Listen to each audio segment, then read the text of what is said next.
지금 중동에서는 한 치 앞도 내다볼 수 없는 일촉즉발의 전운이 감돌고 있습니다.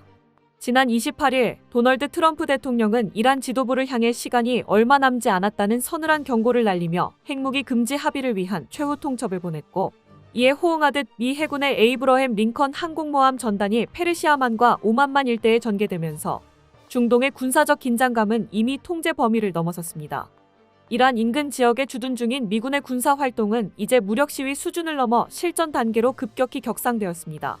최근 최전방으로 급파된 F-15 전투기 편대와 공중급유기들이 현지에 도착하면서 하늘의 화력은 이미 포화 상태에 도달했습니다. 이란 영공 인근에서는 P-8 포세이돈 해상 초계기를 비롯한 조기 경보기와 각종 정찰 자산의 활동이 폭발적으로 급증하며 적의 일거수일투족을 실시간으로 낱낱이 파헤치는 중입니다. 미군 병력 1만 명이 주둔하고 있는 전략적 요충지인 카타르 아루데이드 공군기지의 움직임은 더욱 심상치 않습니다. 기지 내부에서 방공망을 대대적으로 확충하고 새로운 방어 구조물을 급박하게 건설하고 있는 모습이 중국 군사위성을 통해 확인되었는데요. 이란의 대규모 보복 공격에 대비하고 있는 것으로 전쟁이 정말로 임박했다는 신호로 받아들여지고 있죠. 여기에 오신트를 통해 확인된 소식에 따르면 남미 베네수엘라에 배치되어 있던 미 공군의 최첨단 스텔스 전투기 F-35 부대마저 중동으로 전량 재배치되는 지극히 이례적인 기동이 포착되었다고 합니다. 이러한 스텔스 기체의 전량 이동은 적의 방공망을 순식간에 무력화하고 전쟁 초기에 승기를 완전히 잡겠다는 실전적인 포석이 깔려 있습니다. 군사 전문가들은 이번 F-35 배치를 두고 통상적인 무력 시위가 아닌 실제 침공을 위한 마지막 전조 현상일 수 있다고 분석하며 우려를 표하고 있습니다. 여기에 더해 미 특수전 사령부의 MC-130J 특수전기들까지 중동 방면으로 급파되었다는 사실이 확인되었습니다. 해당 특수전기는 마두로 체포 작전에도 동원되었던 기체로, 이 기체가 이란으로 향했다는 것은 이와 준하는 지휘부 제거 작전이 임박했다는 신호로 받아들여지고 있습니다. 해외 주요 매체들은 이번 사태가 세계 3차 대전의 도화선이 될 수 있다는 우려 섞인 경고를 연일 쏟아내는 중입니다. 러시아, 우크라이나, 이스라엘, 하마스, 태국, 캄보디아의 이란, 미국까지 전 세계가 거대한 화약고로 변하면서 각국의 국방비는 그야말로 천문학적인 수준으로 치솟고 있습니다. 스톡홀름 국제평화연구소의 최신 분석에 따르면 전 세계 군사비 지출액은 이미 2조 7천억 달러를 넘어섰습니다. 이는 냉전 종식 이후 가장 가파른 상승세이죠. 특히 러시아의 위협에 직면한 폴란드는 국내 총생산의 4.2%가 넘는 예산을 국방비에 쏟아붓고 있으며, 안 그래도 거대한 군을 유지하고 있는 미국은 연간 국방 예산을 1조 5천억 달러 수준까지 끌어올리는 등 그야말로 무한 군비 경쟁의 시대가 열린 것입니다.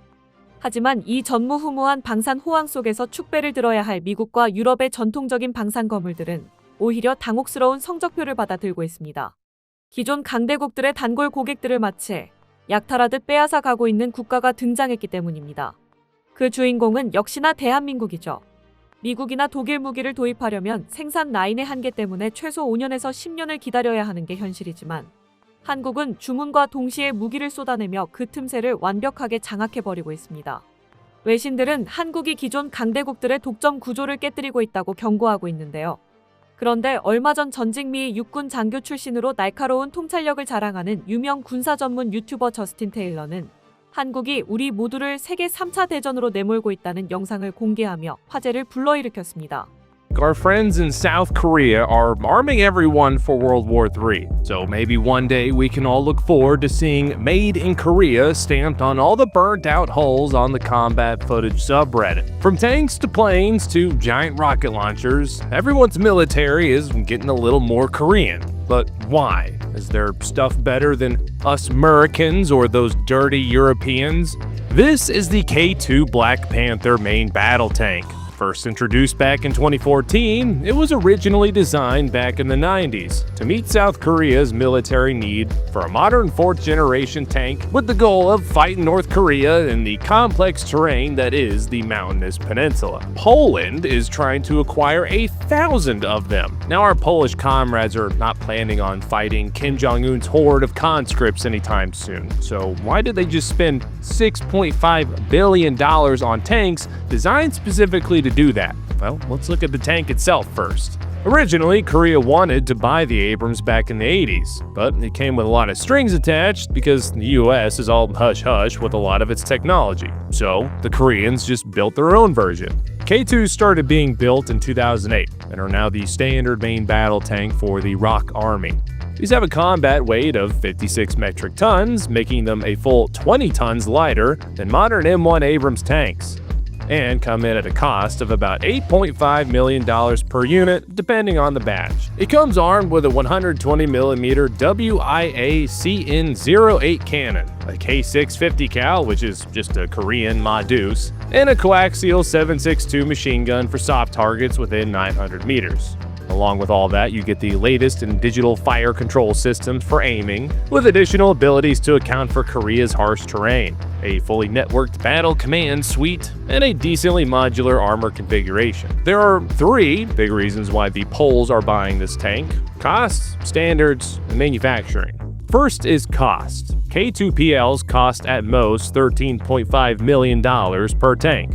And while that ain't exactly free, it's significantly cheaper than the upwards of $25 million you could be paying for a new batch Abrams tank. And this brings us to our second reason, that being that K2 tanks are mostly NATO standard. Because South Korea used American tanks for decades, and the K2 is basically a bastard cousin of the Abrams, it uses the same standards for ammo and equipment as NATO. Old Soviet T-Series style tanks do not. So by Poland switching over, it makes logistics and sustainment a whole lot easier for the rest of everyone else. And finally, the third reason, Poland is allowed to build the tanks themselves. Korea allows other countries to build K2s under license, which at that point is essentially just printing free money for them, and lets Poles keep costs down. So compared to a new Abrams, they are cheaper, you can make them yourself, and they've already been field tested by other countries, making the risk to buyers much lower. But Poland ain't the only one buying these, because Peru, Iraq, and Morocco are all in talks about purchasing them, as well as a few other people. Korean stuff dominates the market because it all sits in this Goldilocks zone. It's cheap enough for developing or less developed countries, but it's high quality enough for Western markets, and Korean heavy industry is a powerhouse. You can have hundreds of tanks delivered from Korean factories in just 2 to 3 years, while European ones take upwards of a decade. The K2s aren't the only platform spreading like wildfire. K9 Thunder has also started popping up in different countries' motor pools. A total of 8 countries have imported K9s, including Egypt, India, and Poland, with other countries evaluating it for service. These have been in use since 1999, and the goal was to match the long range of North Korean heavy artillery guns. The idea behind these was to shoot and scoot, with maximum emphasis on the first part of that.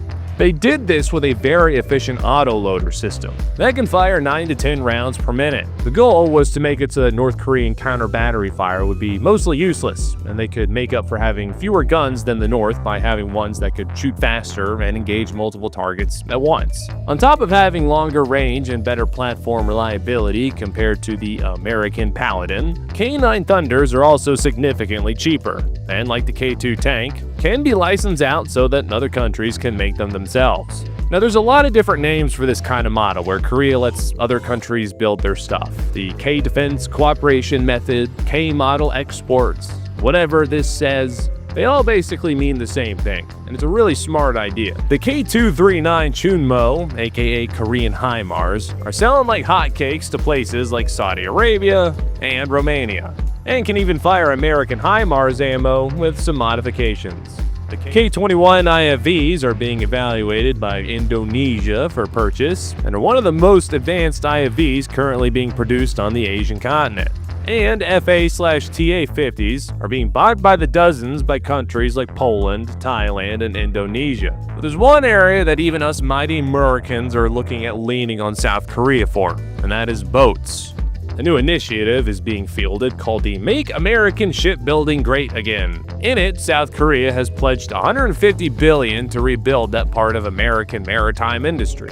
The primary goal of this would be to take over maintenance of naval vessels and perform ancillary manufacturing, while the main American shipyards can focus on actually building new ones. Meanwhile, Korean firms will train up new workers to augment personnel numbers. Why is Korea so open to letting other people build and buy their stuff? But it does have one major benefit. it keeps their own shit cheap.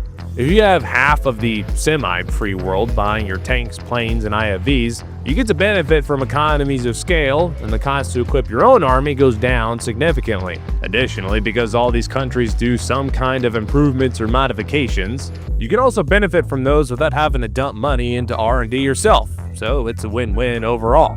The only thing better than a fancy new infantry fighting vehicle is a cheap fancy new infantry fighting vehicle. 저스틴의 분석처럼 전 세계가 한국 무기로 무장하면 무장할수록 오히려 한국의 안보가 더욱 견고해지는 효과를 만들고 있습니다. 규모의 경제는 크면 클수록 유리하고 그 규모가 전 세계까지 확대된다면 그 중심에 서 있는 한국은 무너지려고 해도 무너질 수 없는 구조가 완성되는 것이죠. 지난 수십 년간 연구 개발을 멈추지 않으며 끊임없이 무기 공장을 돌려왔기에 전 세계가 열광하는 지금의 눈부신 결실이 만들어질 수 있었습니다. 세계 4대 방산 강국이자 자유진영의 든든한 병기창으로 거듭나고 있는 한국의 행보는 앞으로도 멈추지 않고 계속될 것입니다. 세계사의 거대한 흐름 속에서 안보의 핵심 축으로 당당히 우뚝 선 대한민국 방산에 멈추지 않는 도전과 더 높은 비상을 기원하겠습니다. 끝까지 시청해주셔서 감사합니다. 도움이 되셨다면 좋아요를, 다른 이야기도 궁금하시면 구독을 눌러주세요.